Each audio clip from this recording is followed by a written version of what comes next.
We're reflecting on the legacy Senator John McCain leaves behind, the former Republican presidential nominee, longtime senator, losing his year-long battle with brain cancer. He's passed away at the age of 81. The maverick of the Senate went home to Arizona for treatment in December. On Friday, Senator McCain's family announced he was ending his treatment. He passed away Saturday afternoon, just days before his 82nd birthday. Tucker Carlson now with a look at McCain's legacy. John Sidney McCain III was born in 1936 on a military base in the Panama Canal Zone to one of the most prominent families in the United States Navy. McCain's grandfather accepted the Imperial Japanese surrender aboard the USS Missouri in Tokyo Bay in 1945. His father, also a four-star general, later commanded all American naval forces in the Pacific. After graduating from Episcopal High School in Virginia, McCain followed their lead, entering the Naval Academy in the class of 1958. By the time war broke out in Vietnam, McCain was an aviator, having already bailed out of 2 airplanes during training. In June of 1967, he nearly lost his life for a 3rd time. A rocket aboard the aircraft carrier Forrestal went off accidentally and struck his plane as it idled on deck. 134 sailors died, but McCain rolled through the flames to safety. I felt this tremendous blow to my airplane and saw the fire coming out, so I probably had reacted a little more quickly than those in the planes near me. Some of those in the planes near me didn't survive. 4 months later, his luck ran out. On October 26, 1967, during a daytime bombing mission over downtown Hanoi, McCain's plane was hit by a missile he later described as like a flying telephone pole. Gravely injured during ejection, McCain landed in a lake in front of thousands of angry North Vietnamese civilians, one of whom stabbed him in the groin with a bayonet. Authorities dragged McCain in chains to Hoa Lo Prison, later dubbed the Hanoi Hilton. To this day, there is a statue of John McCain on the banks of the lake where he was shot down, celebrating his capture. He was terribly injured, fractured arms, broken knee, left arm was out of the socket. He had not been fed, and basically he was starving to death. McCain's captors soon discovered he was an admiral's son, and they offered him early release as a propaganda coup. McCain refused, showering his guards with defiant profanity.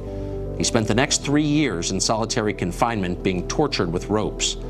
The experience pushed him repeatedly to the edge of death. He was sustained by fellow American prisoners with whom he communicated by tapping in code on the walls of the prison. One of those men was Medal of Honor recipient Air Force Colonel Bud Day. Bud Day was the most steadfast, the most inspirational, and the toughest of anybody that I must have something to do with his Iowa upbringing. McCain was finally released in 1973 to a hero's welcome back in America, but his health and his marriage were permanently damaged.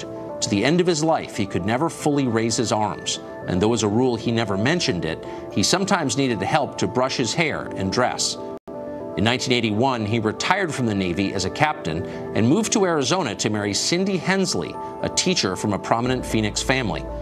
Encouraged by Ronald Reagan to run for Congress, McCain spent 2 terms in the House of Representatives before being elected to the Senate in 1986. McCain held that seat for 31 years. He became one of the most energetic and visible politicians in America, famous both for his subversive sense of humor and his savage temper. After a brush with scandal in 1989 during the savings and loan meltdown, McCain developed into a champion of campaign finance reform. The McCain-Feingold Law, passed in 2001, is maybe his signature legislative achievement. Although less well-known, McCain also spent decades working on behalf of American Indian tribes and airline deregulation, 2 of his personal passions. In 1999, McCain began a run for president. He crisscrossed the primary states for the better part of a year in an aging tour bus he called the Straight Talk Express. He was accompanied by former POWs and a star-struck press corps who were awed by the candidate's wit and candor and the reckless, exuberant way he ran.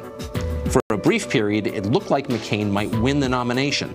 He beat George W. Bush in the New Hampshire primary by 19 points that year, but his seat-of-the-pants challenge collapsed soon after, and he conceded in March of 2000, returning to the Senate. McCain soon emerged as a leading voice on American foreign policy. He helped lead the charge for George W. Bush's invasion of Iraq in 2003, as well as for the bitterly debated troop surge in that country several years later.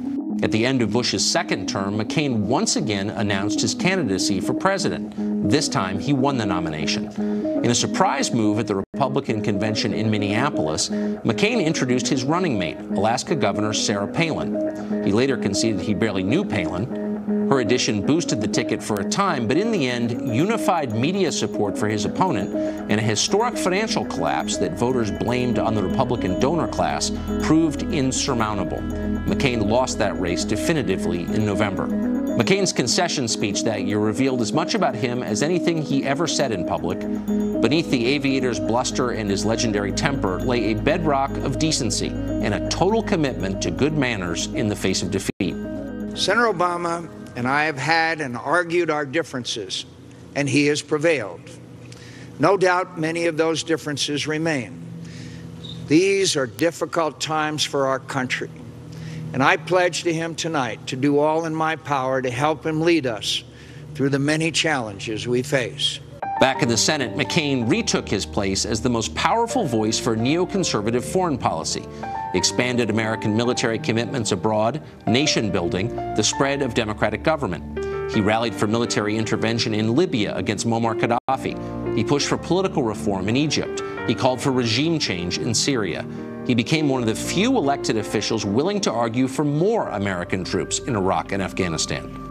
Even as he remained ferociously hawkish on foreign affairs, McCain, like his hero and friend Arizona Democrat Mo Udall, moved steadily leftward on domestic matters, notably immigration. By the time the Republican Party nominated Donald Trump in the summer of 2016, McCain seemed close to a complete break with his own party. He pulled his endorsement of Trump and became one of the new president's most persistent critics. For a man battered by physical suffering in his early decades, McCain spent the second half of his life in hale health. He kept a travel schedule that would have exhausted seasoned athletes. He beat melanoma in 2000 and bore the scars on his face to prove it. But his final illness, an incurable brain tumor, could not be stopped. As news of his cancer was announced, McCain's colleagues in both parties acknowledged that Congress was losing a singular man. You are defined by your courage, and you're redeemed by your loyalty. Courage and loyalty.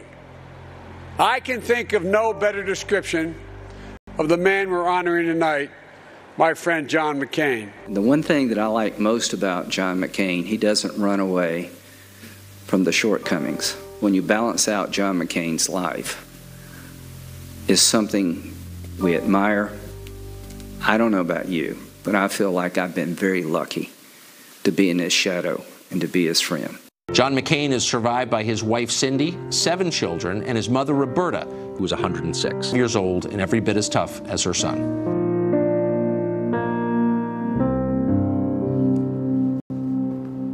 Tucker mentioned Mo Udall, who was a mentor for John McCain, had a great sense of humor, ran for president like McCain did, a public official from Arizona. And McCain often would tell us the story about how Mo Udall went into New Hampshire in a barber shop. He said, "Hey, I'm Mo Udall. I'm running for president." One of the guys in a barber chair said, "Yeah, we were just laughing about that the other day." So Udall could laugh at himself. McCain could laugh at himself as well. But he also had a very serious legacy, especially when it came to the military. He spent more than 5 years in captivity in Vietnam, about 2 of those years in solitary confinement. Our next guest, retired U.S. bomb technician Joey Jones, also sacrificed greatly for this country. He lost his legs in a bomb blast in Afghanistan. He joins us now to reflect on Senator McCain's lasting impact on our military and its heroes. And Joey, what did Senator McCain mean to you? Good morning, guys. I think Senator McCain showed me 40 years before I even need to know that although war is a thief and it'll steal you of your time, it doesn't have to steal you of your will for tomorrow. It might take pieces of your body, but it doesn't have to take pieces of your soul. All the time I talk to young Marines and young service members about the idea that surviving isn't thriving, and it's up to you which path you go down.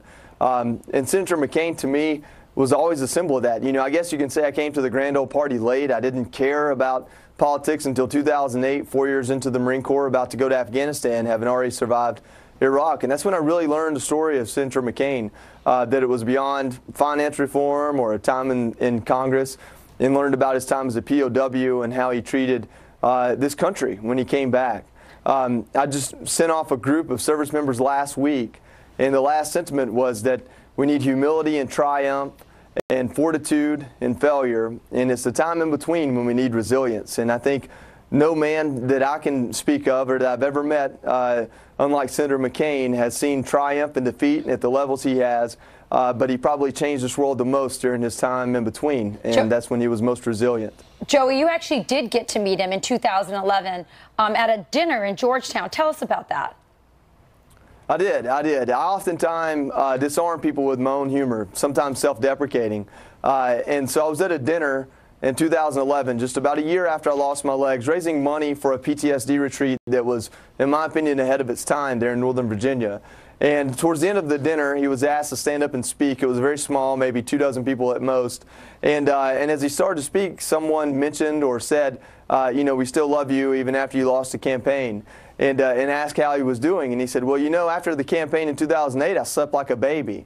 And everyone kind of looked puzzled. He said, you know, I would sleep for a couple hours, and then I'd get up and cry, and then I'd sleep for a couple hours, and I'd get up and cry. And I tell you, his delivery was unmatched. It was quite the moment. And I remember my first thought this morning was, you know, I never got a picture with him, but I got to meet him, and I thought, you know, that's very symbolic. I don't need a picture with someone that I have a memory like that with, and it just means so much to me to have gotten to know his daughter, Megan. She shows the integrity and fire that he's shown every day for 40 years. And so it means a lot to me to know we can celebrate him today. I'm glad you mentioned that sense of humor, because when I think about you, and you're always so optimistic when you come on our air, and I can't even imagine how difficult it was for you to adjust to losing both your legs during your service in Afghanistan. But I would think that when I was covering John McCain, how did someone who spent 5.5 years in a military prison come out of it? He wasn't perfect. He had moments where he was angry. But by and large, he was very optimistic and sunny and wanted to make a difference in America. Talk about that connection you had with him, even before you knew him, that both of you found a way to find something positive, something good about some dark moments. Well, quite honestly, I don't think it's that hard to find something positive about a country like this, where you can be born into any situation and make it your own. But I do believe when you give that much of yourself, for me it was physical, for him it was time, and I would argue that's much worse. When you give that much of yourself, when you step foot back on this country, you make a decision, you make a perspective. It was either all completely worth it and worth continuing to fight for, or it wasn't. And thinking that it wasn't is a dark path to go down. So for me, I wouldn't say it was easy, but it was an easy choice. And I would imagine for Senator McCain, it was much the same. You know, I said at the beginning that there's a difference between surviving and thriving, and Senator McCain showed me that the latter is much more fun and much more fulfilling. And I think that he doesn't have shoes any of us can fill, but if I can show that that type of perspective exists in my own life, then I can honor him that way. Well, thank you, sir. Thank you, Joey. You know, Senator McCain once said, I fell in love with my country when I was a prisoner in another country, and I think that Joey really embodies that sentiment as well. Absolutely. Love of country in difficult moments. Thank you, Joey. Did James Comey lie to Congress about the FBI's investigation into Hillary Clinton's email? The new report is just out. And we continue to honor Senator McCain with Sandra Smith when we come right back.